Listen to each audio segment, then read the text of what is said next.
welcome to the Awaken Together podcast. I am Jen. And I'm Kat. And thank you so much for joining us today for another episode. So you heard our stories in episode 1 and 2, and now we are ready to start getting into the work. Here we go. Yes. So feel free for this episode to grab a notebook because we are going to unpack the personality, the ego, and what's beneath it all, our intuition, our soul, and our higher self. So for those of you new on this spiritual journey, one of the most important things you can do early on this life path is really review the labels that you've placed on yourself along the way. So these labels are usually based on the circumstances we've been through, sometimes our hobbies, what we do for work or for a living, what our beliefs are. And there can be labels tied to gender, relationships, and so sometimes these are ones that we put on ourselves, and also the labels can come from other people. So it can be what we are told as we're growing up, what we get complimented for, what we receive attention for. So all of these labels kind of making up our personality. Yeah, that's right. There's so many boxes that we put ourselves in, like Jen said, and some of this comes from a place of like biological, maybe physiological as well, and then a lot of it is also learned. So I'll start by sharing a little bit about the boxes that I put myself in when I was growing up and how that's changed a bit through the years. Mm-hmm. So if you know me in person, you know I'm really short. I'm 5'1". I'm 5'1" too. I'm 5'1" too. Oh my gosh. Did we another ever put parallel? That together? I don't think hilarious. So. It's just another connection here. Right? Two shorties just talking about our spiritual journeys. Totally a label thrown on me as well. Totally. Oh, yeah. I bet. How can you not be, right? It's like either you're really short, you're really tall, or the only time your height doesn't get brought into the picture is when you're somewhere in between. So yeah, with that small label, I was told that I was cute a lot, that I was sweet. Also, somewhere along the lines, I developed this idea that for a small, cute person, I had to also be ditzy. And so that was something that in high school, I started kind of acting and taking on myself because, yeah, I just felt like that's who I was supposed to be. Whether I felt that way or not, really, like inside, didn't really matter because that's how I was expected to show up. This is the story that my ego told me. Another box is that I'm fun, so people could always look to me when they wanted to have a good time. They could turn to me, they could shoot me a text, and I would always, give them something fun to do, whether I had the energy to do it or not. Mm-hmm. So yeah, growing up, that's kind of like the mold that I fit into. And what happened with that is I fell in this line where I didn't think that I could be bold when I really wanted to be, when I wanted to speak my mind and be serious and have those sorts of conversations. I didn't feel like it was my place. And when I grew up, when I graduated high school and started to understand what I was doing to myself and the molds that I had created, I really didn't like that. And I wanted to challenge that. And I wanted to be taken seriously above all. I was at that place where, I was in college. I was a college girl. And I wanted to be taken seriously and like the intelligent person that I knew myself to be. I'm small, but I always tell people this. I don't feel as small as I am. I feel tall.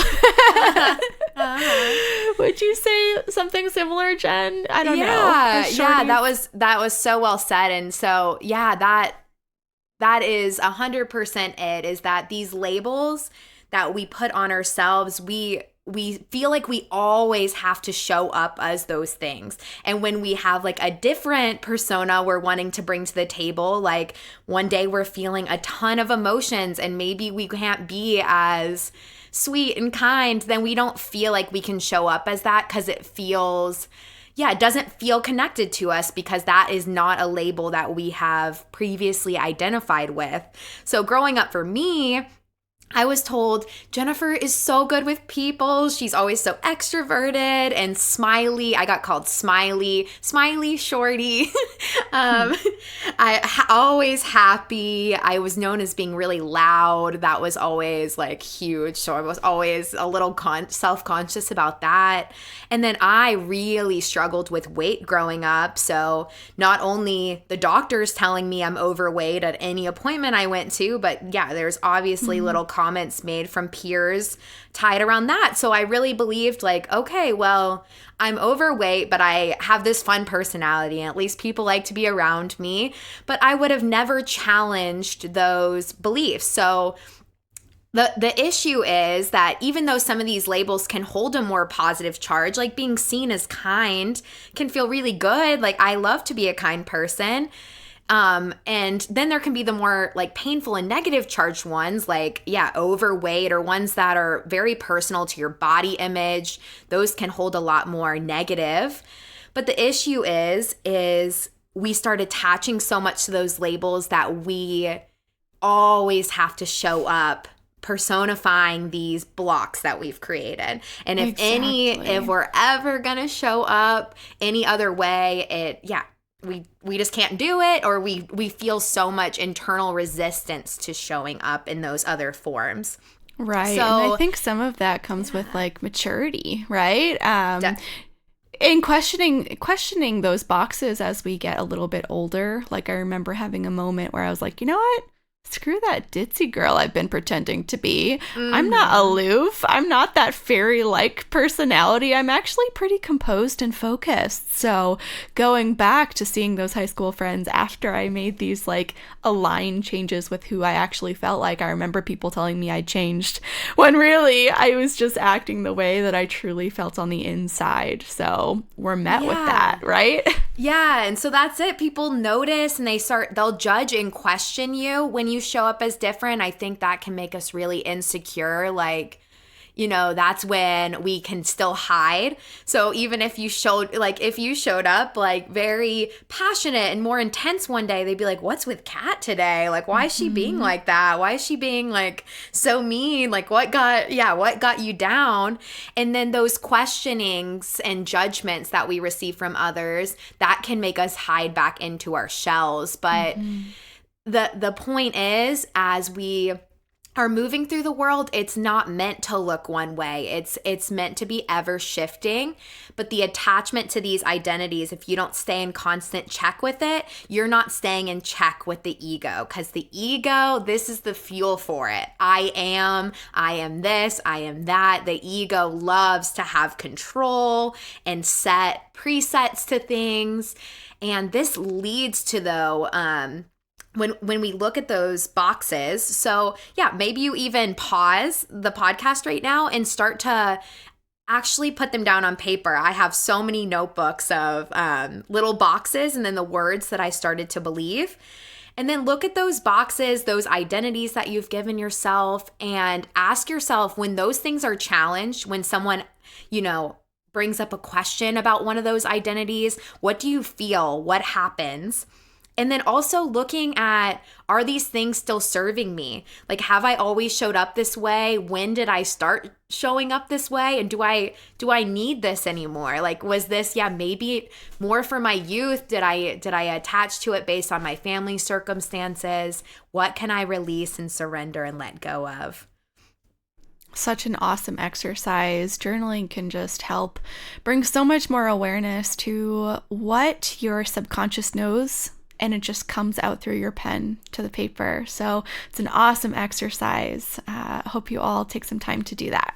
Yeah, and so that is what it's about. It's learning and unlearning how we want to be perceived and how attached we are to that.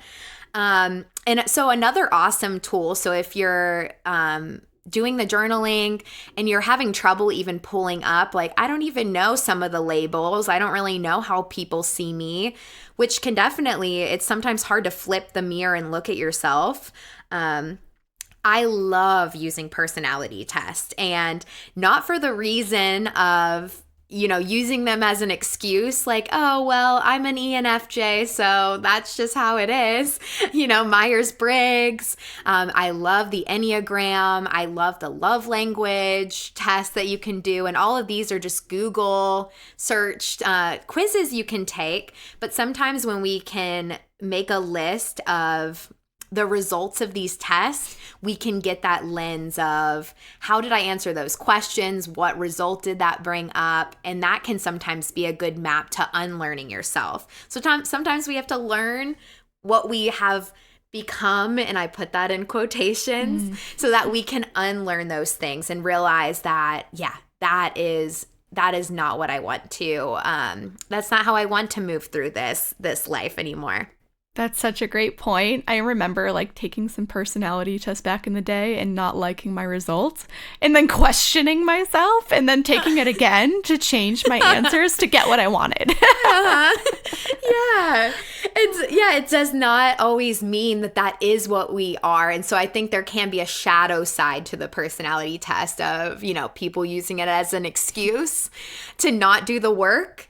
But it can be an awesome map for the work. So, okay, you just answered that way. That doesn't mean that that's what you are and that you have to, it's not to give you another box.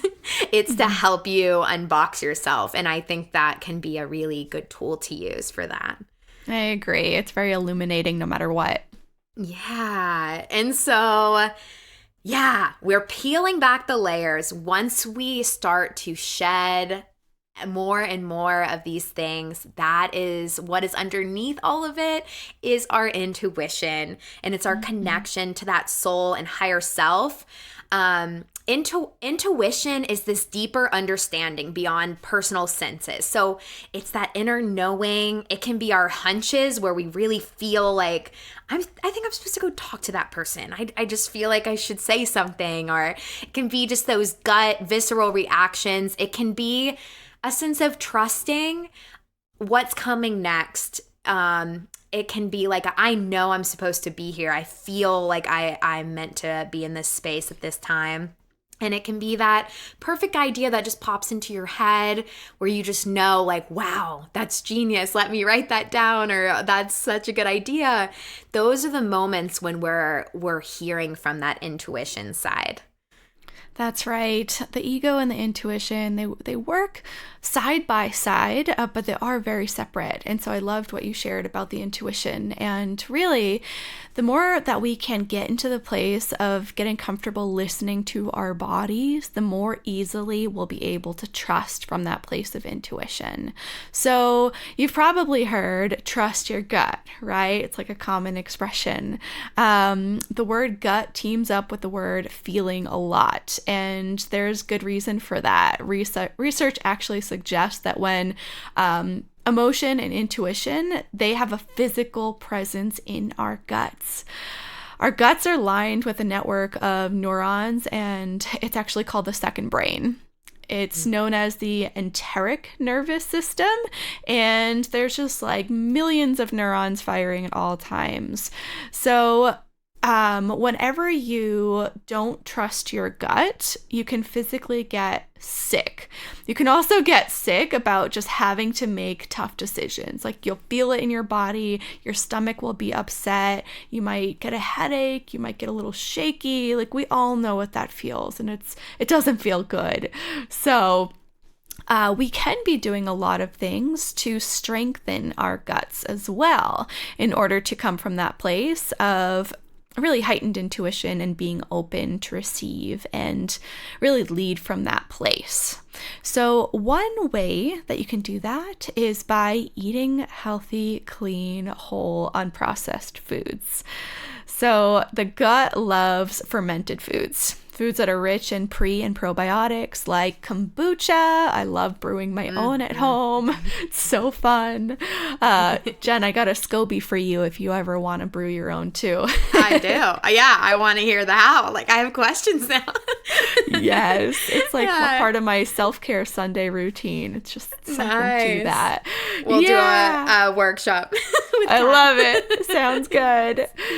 Got some kombucha, some kimchi, sauerkraut, yogurt, sourdough bread, another thing I love to make at home. Oh my gosh, your sourdough bread photos. Like, guys, follow Kat's Instagram. Oh, so you had my mouth watering the other day with a photo. Oh, I love it.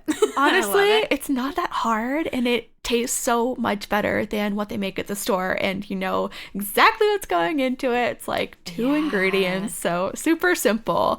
And there's something to like making your food with love at home. Yep, definitely. And knowing that it's good for your gut, it's just an extra benefit.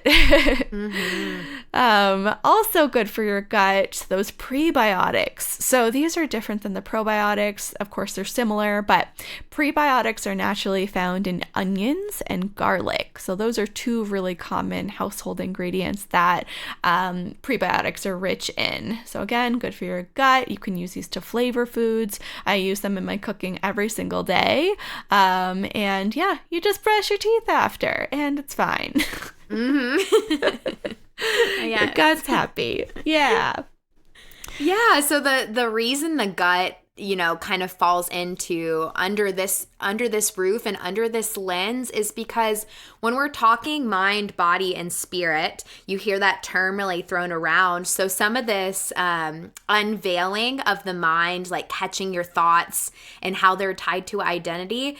But the body and the mind work so much together. 95% of the serotonin that our brain receives comes from our gut. So there is a huge link to the body having to work with the mind and there being this tie. So even if you're doing all of this work to strip away some of your actions and to figure out some of the intention behind what you're doing and how you're showing up, there can still be a really big disconnect if our body is being really ignored, and we tend to, you know, we can get very overwhelmed by the external. There can be a lot of numbing and checking out from the body, a lot of escaping, a lot of, you know, there can be that binging or the, you know, there's so many different nutritional factors that we can deep dive into, but the important part is knowing that when the mind and the body are working together and we put more intention behind how we're treating our body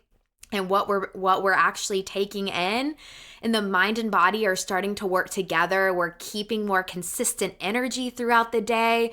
That makes us more intentional in how we're moving. But mind and body connection also leads to the spiritual side of things, just like attaching right into you. So there is definitely a magic, whether you've felt this or not.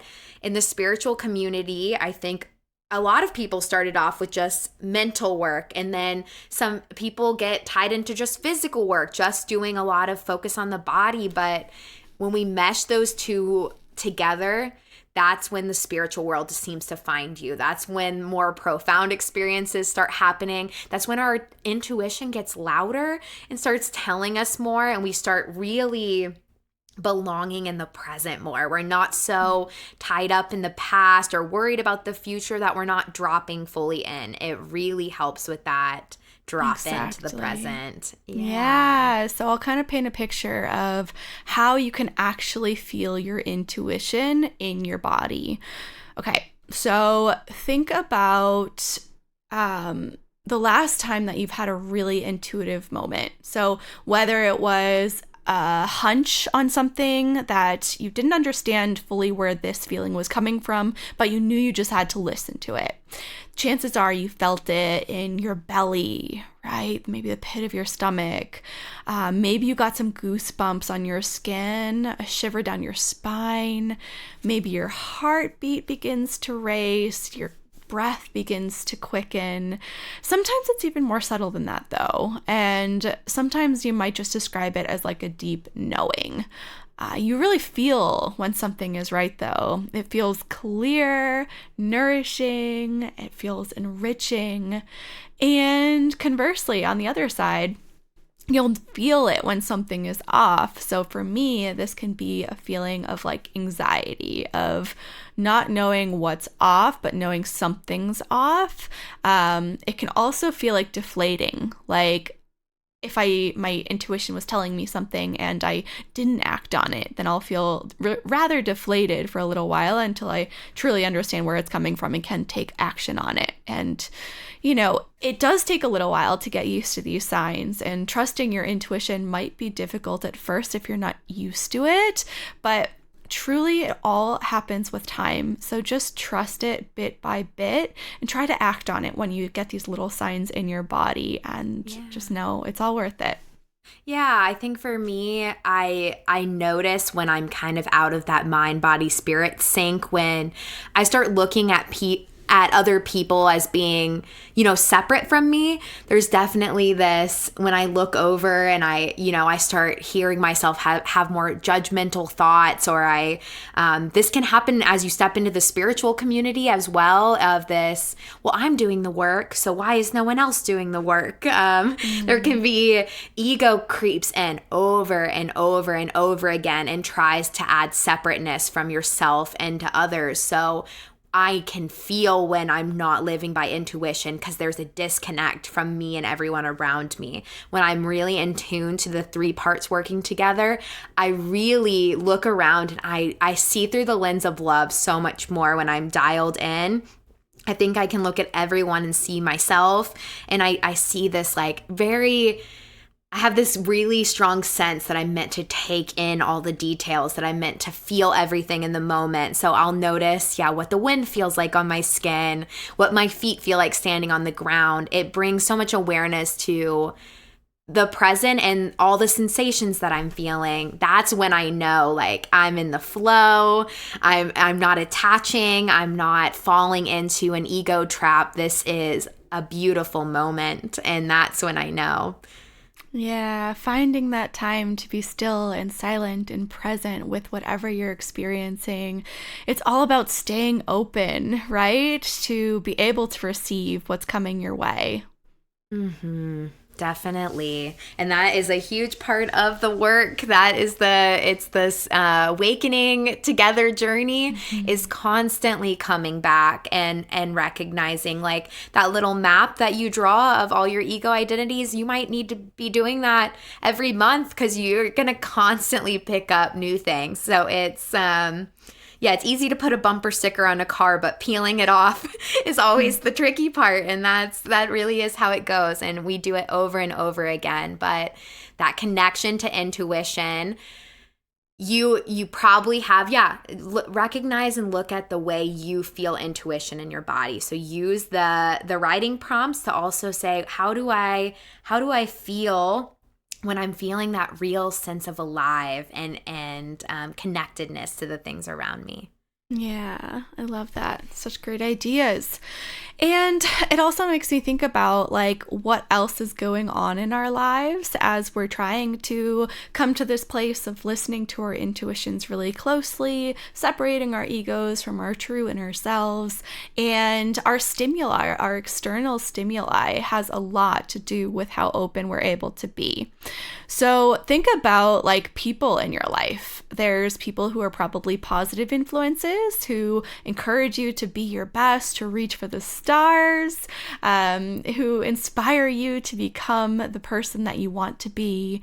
And then there's probably other people who drain you and who just kind of add to the noise and make it more difficult to hear what your intuition wants you to hear. We all have them, right? It's life. There's always going to be those people on both sides, because we don't live in bubbles. As much as sometimes I wish I did. It's just not reality. And it's not necessarily positive to create echo chambers of only the people that we are around. But just being still for that time, your intuition will be trying to talk with you, and keeping those people who enrich and empower you nearby, and walking away from those who drain you is a big step in just aligning your energy with how you want it to move forward. Yeah, I fully agree. And just if you have those negative, the people that do drain you, those negative around, I talk about this a lot, but we can learn a lot from the people that drain us too. That can sometimes be when our intuition can speak a little louder. Is the next time someone really bothers you, that is some of the best work we can do with tapping into our intuition. And the why is the people that trigger all those unhealed feelings. Not that we want to stay and, surround ourselves with those people, but it's going to happen. You can't avoid entering a space with someone that, can maybe pull from you more than add to you. But we can learn a ton about our reactivity in those moments, what that creates inside of us, what our instincts are. It can be a map to a lot of those preset beliefs and how we respond to them. So the next time you really feel that internal flare up from somebody, handle it with grace in that moment. You want to always shine kind of a connectiveness. We're meant to be a light for others, but take that information, notice it, go process it, and sit and either, dump it, journal it, meditate on it, figure out what did that bring up and why did that create such an internal conflict. Like I have learned some of my best lessons on where I get judgmental, where I get harsh and disconnected from those triggering people. So that can be a huge map into figuring out where that ego comes in and goes, well, they're clearly not on my level. So I don't need this. But we can walk away from those circumstances without putting down the other person and to still use that as a map. But surrounding yourself with people that are embracing your intuitive nature and helping to fuel your spiritual journey is also so key. Absolutely. And you're so right. Like, we need to be ready to let bad feelings go. And I'll take that back. I don't like bad feelings because all feelings are valid and just and have their time and place. But the ones that kind of bog you down and keep you in a lower vibrational state, feelings of guilt, of shame, of embarrassment, all of those, those are really the lowest vibrational energies. And it's hard. It can be really hard to break out of a cycle when there's a lot in your life that's affecting, keeping you in that place, because negative emotions will cloud your intuition. I know that whenever I'm feeling down in the dumps, it's physically impossible for me to tap into my intuitive nature. And research actually backs this. It's found that people made better intuitive choices in any task when they were in a more positive mood as compared to when they were in a negative mood. So like Jen said, journaling, processing things, letting them go, and being really ready to part with them sometimes is the key to it all. Yes. I wrote another quote down that I wanted to share too, that the intuition, I got this from the Seat of the Soul, but the intuition is a walkie-talkie between the personality and the soul. So I love that as an analogy. I love that. Yeah. We're not going to shed the ego. We're not going to get rid of the ego. It's going to keep coming back. It sits with us, but it's that walkie-talkie between both sides. So we have to stay just as in check of the ego to connect with the soul. So there is a back and forth there. So I wanted to share that as well. I love that. Just like the image of the walkie-talkie in between the ego and the soul. And it's the method of communicating. So that's really neat. And one other thing I was thinking about is sleep, since we are holistic beings and knowing that we are mind, body, spirit, we need to be able to recharge our bodies and our minds in order to connect with that space of spirit. And dream time, it's really the brain's way of processing information that's left over from the day.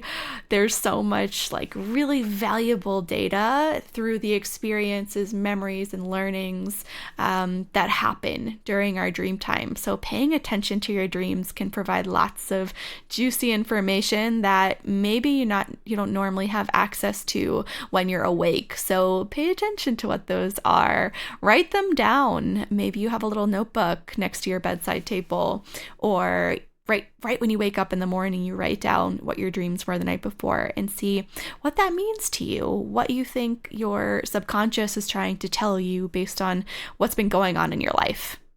So good. Yes, mind, body, spirit, throwing a lot of good stuff at you. And if it's not clear, we really want you to have a lot of journals around. Yes, we love our journals. Yes. I think you can spot a spiritual person. There's so much writing involved in this awakening and unveiling.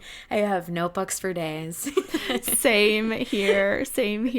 So, oh man, I think we've talked about a lot today. We've talked about, Kat. Of course, my super 5'1", productive. but not attached to it. Love. Yes, right. Short sisters for life who actually feel tall. Yes. Amazing. Well, thank you all so much for joining us for another episode of Waken Together. We can't wait to see you all next week. Bye.